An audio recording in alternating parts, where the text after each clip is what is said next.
Vasco the gamma, जिन्हें ज़्यादातर Vasco D gamma के नाम से जाना जाता है, एक खोज नाविक थे।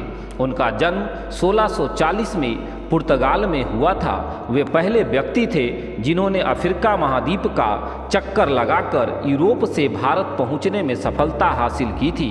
वास्को डी गामा का बचपन साइनेस नाम के कस्बे में बीता, जो कि समुद्र तट पर स्थित था। उनके पिता को राजशाही द्वारा नाइट की उपाधि मिली हुई थी और वे खोजी नाविक थे। वास्को डी गामा ने आगे चलकर अपने पिता क्या व्यवसाय को ही चुना और वह भी समुद्र यात्रा के लिए जा रहे जहाज़ों की कमान संभालने लगे। भारत के मसाले यूरोप में बहुत ज़्यादा लोकप्रिय थे, लेकिन उस समय यूरोप वासियों को भारत जाने वाले जिस इकलौते रास्ते के बारे में पता था वे जमीन से होकर जाता था। यह रास्ता राजनीतिक मुश्किलों से भरा होने के साथ साथ काफ़ी खर्चीला भी था। पुर्तगाल के राजा का विचार था कि अगर वो समुद्र के जरिए भारत जाने वाले किसी रास्ते के बारे में पता लगा ले तो वे यूरोप में मसालों का व्यापार काफ़ी ज़्यादा कर अमीर बन सकते हैं। उस समय समुद्र के जरिए यूरोप से भारत पहुंचने का विचार एक अन्य पुर्तगाल खोजी बार्टोलोम्यू डियास द्वारा दिया गया था। उन्हें केप ऑफ गुड होप यानी उत्तामासा आंतरिक की खोज की थी, जो कि अफ्रीका महाद्वीप के बिल्कुल दक्षिण स्थित समुद्र तट पर बसा एक स्थान था। माना जाता था कि वहां से पूर्व की ओर जाने वाले जहाज भारत पहुंच सकते हैं। राजा द्वारा वास्को डी गामा को कुछ जहाज़ों और आदमियों के साथ केप ऑफ गुड होप के रास्ते भारत जाने वाले रास्ते को खोजने के लिए कहा गया। साथ ही उन्होंने यह भी कहा कि अगर व्यापार के नए मौके हाथ लगे तो उनके बारे में भी पता लगाएं। वास्को डी गामा 8 जुलाई 1497 को 4 समुद्री जहाज और 170 आदमियों के साथ पुर्तगाल के तट से रवाना हुआ।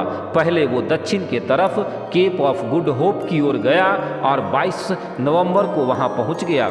इसके बाद वे अफ्रीका के तट के साथ उत्तर की ओर बढ़े और रास्ते में व्यापारिक बंदरगाहों पर पड़ाव डालते गए। 14 अप्रैल 1498 को मालिंदी बंदरगाह पहुंचने पर उन्हें वहां एक स्थानीय नाविक से भारत की ओर जाने वाली दिशा के बारे में पता चला। इसके बाद मानसून हवाओं का सहायता लिए वास्को डी गामा का खेमा भारत की ओर चल पड़ा और 20 मई 1498 को भारत के केरल राज्य के कालीकट नामक स्थान पर उन्होंने अपना कदम रखा। कालीकट को मलयालम भाषा में कोझिकोड कहा जाता है। इस तरह से वास्को डी गामा को भारत पहुंचने में लगभग 10 महीने का समय लगा। कालीकट पहुंचने पर वास्को डी गामा के दल स्थानीय राजा से मुलाकात किया। वास्को डी गामा ने राजा से व्यापारिक सहूलियत लेने की कोशिश की, लेकिन उन्हें मुस्लिम दरबारियों ने इस काम में अड़चन पैदा कर दी। यह इसलिए क्योंकि पुर्तगाली ईसाई थे।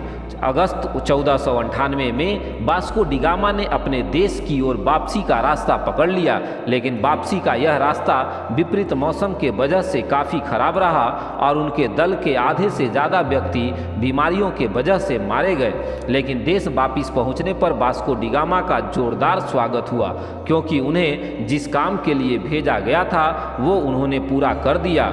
उन पर कई इनाम की बरसात की गई। इसके बाद वास्को डी गामा दो बार और भारत जाने वाले समुद्री दल का मुखिया बने थे। इनकी यात्राओं से पुर्तगालियों को भारत के साथ व्यापार आगे बढ़ा और उनकी शक्ति भी। तीसरी बार भारत पहुंचने के कुछ समय बाद ही वास्को डी गामा की मलेरिया के वजह से 23 दिसंबर 1524 को मृत्यु हो गई। वास्को डी गामा के पार्थिव शरीर को पहले सेंट फ्रांसिस चर्च में दफनाया गया था, जो कोचीन के शहर के किले में स्थित था, लेकिन उनके अवशेष 1539 में पुर्तगाल वापस लाए गए। वास्को डी गामा के शरीर को एक सोने और गहनों से सजाए गए ताबूतों में विदाईगुरा शहर में फिर से दफनाया। अगर हम देखें तो वास्तव में वास्को डी गामा ने भारत के समुद्री मार्ग की खोज की थी और व्यापार संबंधित बढ़ावा पुर्तगाल से संबंध बनाने का जोर दिया था।